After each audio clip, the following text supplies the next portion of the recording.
Hello दोस्तों, कैसे हो आप लोग। आशा करते हैं कि आप लोग ठीक होंगे। जैसा कि आप सभी जानते हैं, बीपीएससी के माध्यम से टीआरई 4 का एग्ज़ाम होना है।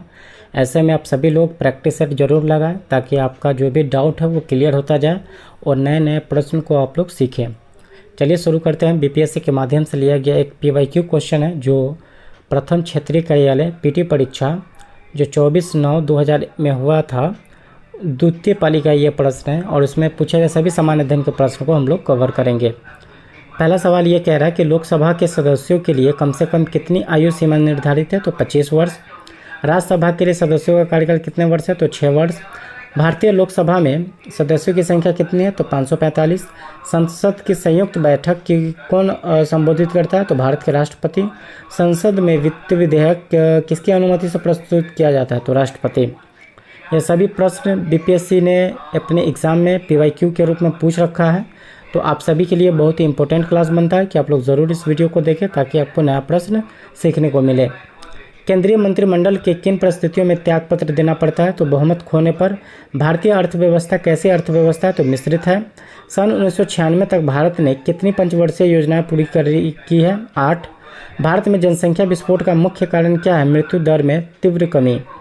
भारत में आयोजन को क्या कहा जाता है, केंद्रीकृत आयोजन। भारत में आर्थिक विकास में किसको अधिक से अधिक महत्व मिला है, तो निजी क्षेत्र को। भारत में आर्थिक सुधार कब से शुरू हुई है, तो 1991। आज का भारतीय अर्थतंत्र कैसा है, तो विकासशील है। बिहार की अधिक समृद्धि किसके पास पर विकास पर आधारित है, तो कृषि। छत्तीसगढ़ कौन से राज्य से अलग होकर बनाया गया है, तो वो था मध्य प्रदेश। जैसे बिहार से अलग हुआ था झारखंड, वैसा ही ये हुआ था मध्य प्रदेश से अलग छत्तीसगढ़। जापान के हिरोशिमा एवं नागासाकी शहरों पर किस देश ने अणुबम गिराया था, तो वो था अमेरिका। धनराज पिल्ले किस खेल से संबंधित है, हॉकी। बास्केटबॉल खेल में प्रत्येक हाफ कितने मिनट का होता है, तो 20 मिनट। मैच के लिए वॉलीबॉल टीम में न्यूनतम कितने खिलाड़ी आवश्यक है, तो 6। पुरुषों के लिए वॉलीबॉल खेल में जाली नेट की ऊंचाई कितनी मीटर होती है, तो 2.43 मीटर। एक परमाणु की मात्रा यानी मास की बात कही जा रही है, किसको प्रदर्शित करती है, तो परमाणु की मात्रा इकाई। KWH इकाई किसका प्रदर्शित रूप है, तो वो है ऊर्जा का। उपग्रह वह पिंड है जो किसी पिंड के चारों ओर परिभ्रमण करते हैं, उसमें क्या होता है, क्योंकि वो उसमें भारी होता है। अगर किसी वस्तु की गति 4 गुनी कर दी जाए तो उसकी गतिज ऊर्जा कितनी हो जाएगी, 16 गुना। कुल कितने ग्रह पृथ्वी को घेरे हुए हैं, तो 6 ग्रह। सूर्य क्या है, एक तारा है। सूर्य के प्रकाश पृथ्वी तक पहुंचने में कितना समय लगता है, तो 500 सेकेंड। यहाँ पे हम देखेंगे कि प्रथम भारतीय उपग्रह आर्यभट्ट को किस दिनांक छोड़ा गया था, 19 अप्रैल 1975 को। पृथ्वी सूर्य की एक चक्कर परिभ्रमण लगाता है कितने दिनों में पूरी करता है, तो 365 दिन में। 365 1/4 दिन में। किस रंग की रंग लंबाई सबसे अधिक है, तो वह है लाल। मंड यानी स्टार्च का मूल रासायनिक सूत्र क्या है, C6H10O5N। कैल्शियम कार्बाइड पानी के साथ प्रतिक्रिया करने पर कौन सा हाइड्रोकार्बन देता है, तो एसिटिलीन है। फिर अगला सवाल है कि कार्बनिक अम्ल में कौन सा क्रियात्मक समूह है, तो वह है COH। जब प्राकृतिक रबर को गंधक से साथ गर्म किया जाता है तो वह कठोर हो जाता है, इस प्रक्रिया को क्या कहते हैं, वेल्केनाइजेशन। क्या कहते हैं, वेल्केनाइजेशन। आप देख रहे होंगे कि ये बीपीएससी के माध्यम से पूछा गया पीवाईक्यू क्वेश्चन है, आप लोग ज़रूर इसे लगाएं ताकि आपका जो भी है आप इसमें अच्छा से स्कोर कर सकते हैं। धातु के ऑक्साइड को पानी में घोलने पर क्या प्राप्त होता है, तो क्षारीय घोल होता है। ब्लीचिंग पाउडर का रासायनिक सूत्र क्या है, CO, एक सेकेंड।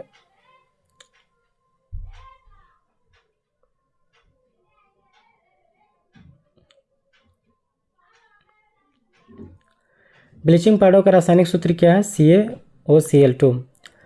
वे तत्व जो इलेक्ट्रॉन को ग्रहण करते हैं, ऋणात्मक आयन बनाते हैं, वो क्या कहलाते हैं, अधातु कहलाते हैं। किसी उदासीन परमाणु से एक इलेक्ट्रॉन का नुकसान कौन सी प्रक्रिया है, तो ऑक्सीकरण है। साधारणतः किसी कार्बनिक अम्ल के साथ जब किसी धातु की प्रतिक्रिया होती है तो वो कौन सी गैस निकलती है, हाइड्रोजन। यदि पानी के साथ साबुन से झाग कठिनाई निकाला जाता है तो वो पानी कैसा होगा, कठोर हो जाएगा। परागकण कहाँ उत्पन्न होते हैं, परागनाशय में। कौन सा पौधा दूसरे पेड़ की शाखाओं पर उगता है तो वो आर्किड है। मेडागास्कर का कौन सा प्राणी प्रमृत है तो लेमुर है। रक्त का कौन सा अवयव शरीर के अंगों को ऑक्सीजन पहुंचाता है तो वो है आरबीसी। कौन सा हार्मोन थायरॉक्सिन के स्राव हेतु गल ग्रंथि को उत्तेजित करता है तो टीएसएच है। अगला सवाल देखेंगे, प्रसिताद खुराक में किसकी कमी की वजह से होता है तो विटामिन सी। कोशिका में राइबोसोम का क्या कार्य है, प्रोटीन संश्लेषण में मदद करना। प्याज कोश में गुणसूत्रों की संख्या कितनी है तो 16। वेदों में सबसे प्राचीन वेद कौन सा है, ऋग्वेद। गौतम बुद्ध का बचपन का नाम क्या है, सिद्धार्थ। भारत का शेक्सपियर किसे कहा जाता है, कालिदास को। हर्षवर्धन के समय में बिहार राज्य में कौन सा विश्वविद्यालय बहुत प्रसिद्ध था तो वो था नालंदा। सोमनाथ के मंदिर पर आक्रमण करने वाला कौन विदेशी आक्रांता था तो वो था मोहम्मद गजनवी। किस राजपूतानी रानी को अलाउद्दीन अपने अंतःपुर में लाना चाहता है तो पद्मावती। बंगाल, बिहार तथा उड़ीसा का भूमिकर वसूल करने की सत्ता अंग्रेजों को कब मिली, 1764 में। झारखंड की दक्षिणी सीमा किस राज्य से जुड़ी हुई है तो उड़ीसा। भारत का सबसे गर्म स्थल कौन सा है, श्री गंगानगर जो राजस्थान में है। बिहार की पूर्वी भाग में किसकी खेती अधिक होती है तो पटसन की। झारखंड में मिलने वाली अच्छी किस्म की अदरक को किस नाम से जाना जाता है तो रूबी माइका। भारत में कितने प्रकार के रेल मार्ग है तो टोटल 3 प्रकार के रेल मार्ग है। भारत में से किस नंबर के राष्ट्रीय मुख्य मार्ग को ग्रैंड ट्रंक रोड कहा जाता है तो 2। दक्षिण भारत की सबसे बड़ी नदी कौन सी है तो गोदावरी है। भारत में इस्लामी राज का संस्थापक कौन था, मोहम्मद गौरी। तो यह बीपीएससी के माध्यम से पूछा गया एक पीटी परीक्षा में जो सामान्य अध्ययन के प्रश्न हैं उन सारे प्रश्न को हमने कवर किया। अब मिलते हैं हम नेक्स्ट वीडियो में।